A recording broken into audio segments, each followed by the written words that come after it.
Y'all are probably looking at this image right here and wondering, Torian, where in the hell are you headed with this one? Trust and believe, this is a thought that just literally ran through my mind just a couple of minutes ago, and I don't think many people have this as a discussion. And then the people who are in these types of relationships don't think of the repercussion when they say certain things when it comes to their children. So as you can see right here on your screen, this is just an array of pictures of ethnic, interracial families, however you want to say it. You have a black dad with a white mother. You have a white father with a black mother. You even have a black mother with an Asian father. And you may even have some ethnically ambiguous ones with white partners. But they also have children.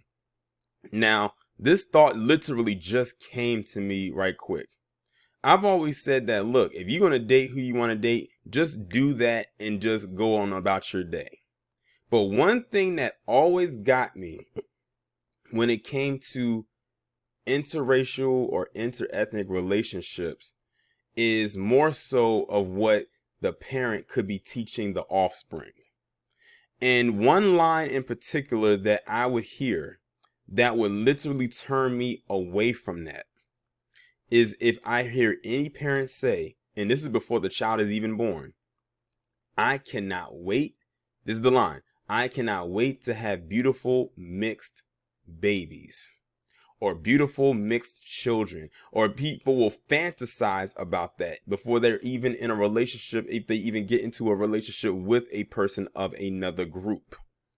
That line literally sends me up the wall, and I'm going to tell you why. Because say that you are a black person, you're black, and you get into a relationship, or you're fantasizing about getting into a relationship with, say, a white person. And this could be a black man or a black woman. It doesn't matter what the gender is at this point, because I've heard that talking point come from both genders, unfortunately.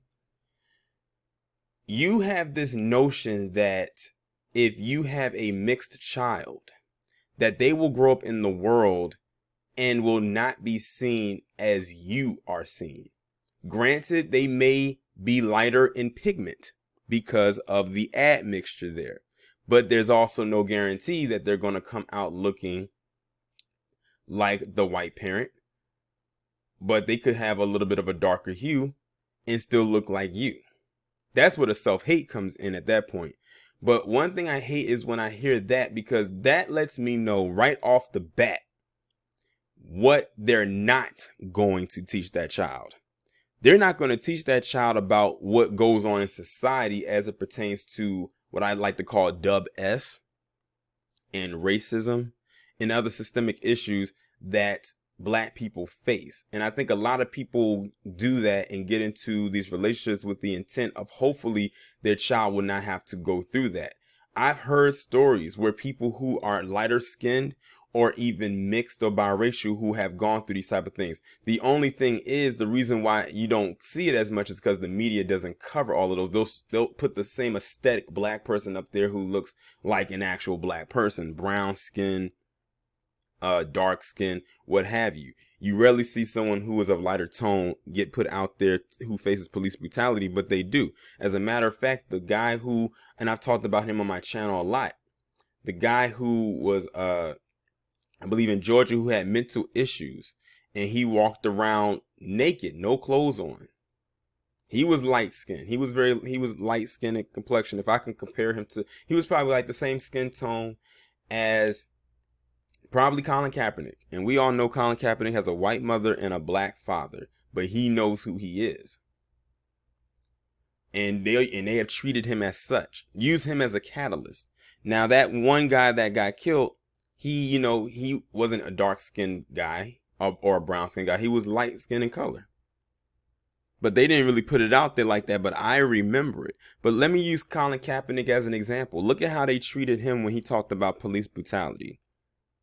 They treated him badly, talked all types of negative stuff about him.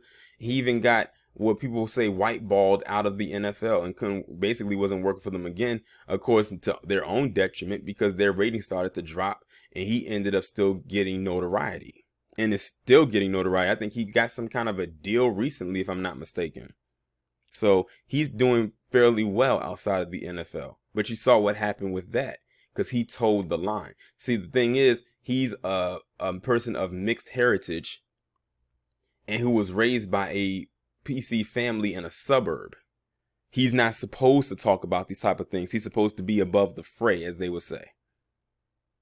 Like, how dare you come from a mixed heritage background, get raised by a PC family in this nice upscale area, and then have the nerve to talk about police brutality? How dare you? That's basically what they were saying. And then work and then play for the NFL making millions. Double how dare you?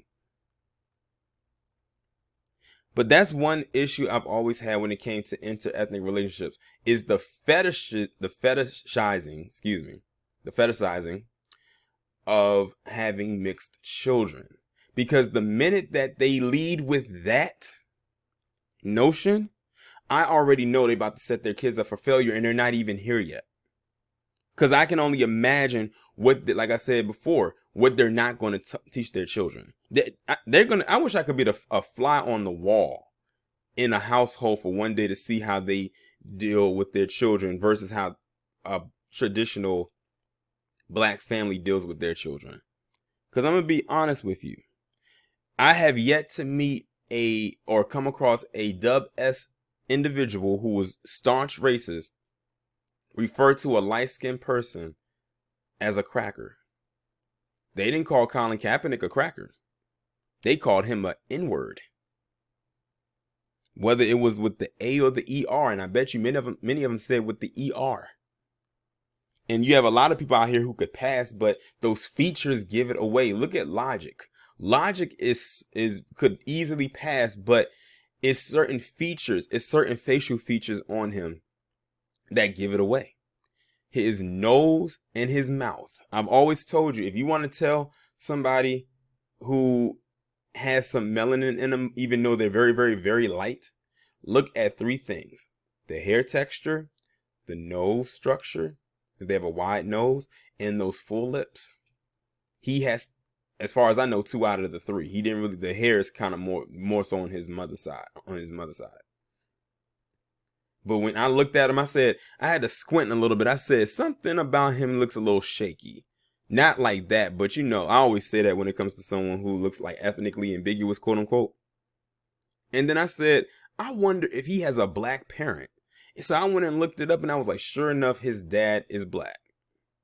It's just that his dad's genes wasn't that strong enough or that dominant enough that you couldn't really tell unless you actually looked it up. But I always felt that people who get into these type of relationships and say something like that are going to do their kids a huge disservice, and they're going to be in for a rude awakening. That's my biggest gripe when it comes to these type of relationships, is when they say stuff like that and it affects their kids, because their kids are going to carry that out into the world. And then who knows what else they're teaching their kids? They could probably be teaching the kids that they're better than these other black kids out here, these who are darker than they are. Oh, you have an advantage. But I'm like, what is the black parent who's clearly and obviously black? What are they saying to these kids? Or are these lessons being taught by the white parent? Or are they being taught by both? Because the black parent could have self-hate. It says, don't go out there and be with me, because guess what? They're going to say you're better than that, and they're going to go tell them to be like me and get with someone who looks like your mother or your father if that parent is white. Because let's be honest here. A lot of the times when you see people who are of mixed heritage, a lot of them tend to go and get a white partner. Not saying all of them do, but a lot do. Look at Tamira Mowry. Or Maury. Look at who, she's a product of a white father and a black mother. And look at who she's married to. A staunch racist who can't keep his goddamn mouth shut about black people to save his life. I still can't get over that thing he said about AIDS in Africa and all types of stuff like that. Man, they lit his ass up. They tore him a new one a couple months ago when he said, and that's not the only time. Remember, Harvey's talked about the whole mayo situation, the mayonnaise, and how he flipped out about that. And she's just one example of many. We just use her because she's in the public eye. But there's even more. Like I said, you can be with whoever you want. But when you say lines like, I'm with this person and that person, and we're going to have beautiful mixed babies and mixed kids, not have a beautiful, healthy child, we're going to have beautiful mixed children, then that presents a problem for me, because now you're about to pass down something that's very negative to your children. And they're going to carry that out into the world, and they're going to run into someone who's not going to be with their shit, and they're going to get checked, and then they're going to run home crying and wondering what the hell happened. Then you're going to have to reach back into that memory drive of yours called your brain and figure out what it is that you said to your child growing up over the years that triggered that to happen. Then it's up to the child if they're going to resent you for doing that. You even have some people in here who don't even teach their children a certain part of their family side. And I can't help but wonder when a lot of them say or lean one way or to the other, when they say, well, I can't disrespect one side, I can't disrespect this side and everything like that. And then I see who they end up with as a partner, and I'm like, okay, I see what side that they learned about more. That part could be speculation, but it could have some truth to it as well. So that's one major reason why that's one major red flag for me when it comes to these relationships, is what are they teaching their children, and what are they going into before the children are even born when they make that statement. Many people don't think about that, but that is just a thought that ran through my mind literally 5 minutes before I pressed the record button to record and make this video. And I'm sure maybe it's something that was floating through your mind as well. Now, I'm not going to sit here and say that every family who is interracial or interethnic is like this, but I've seen observations, and you can kind of tell with the attitude their offspring has when they're around certain people. Just observe.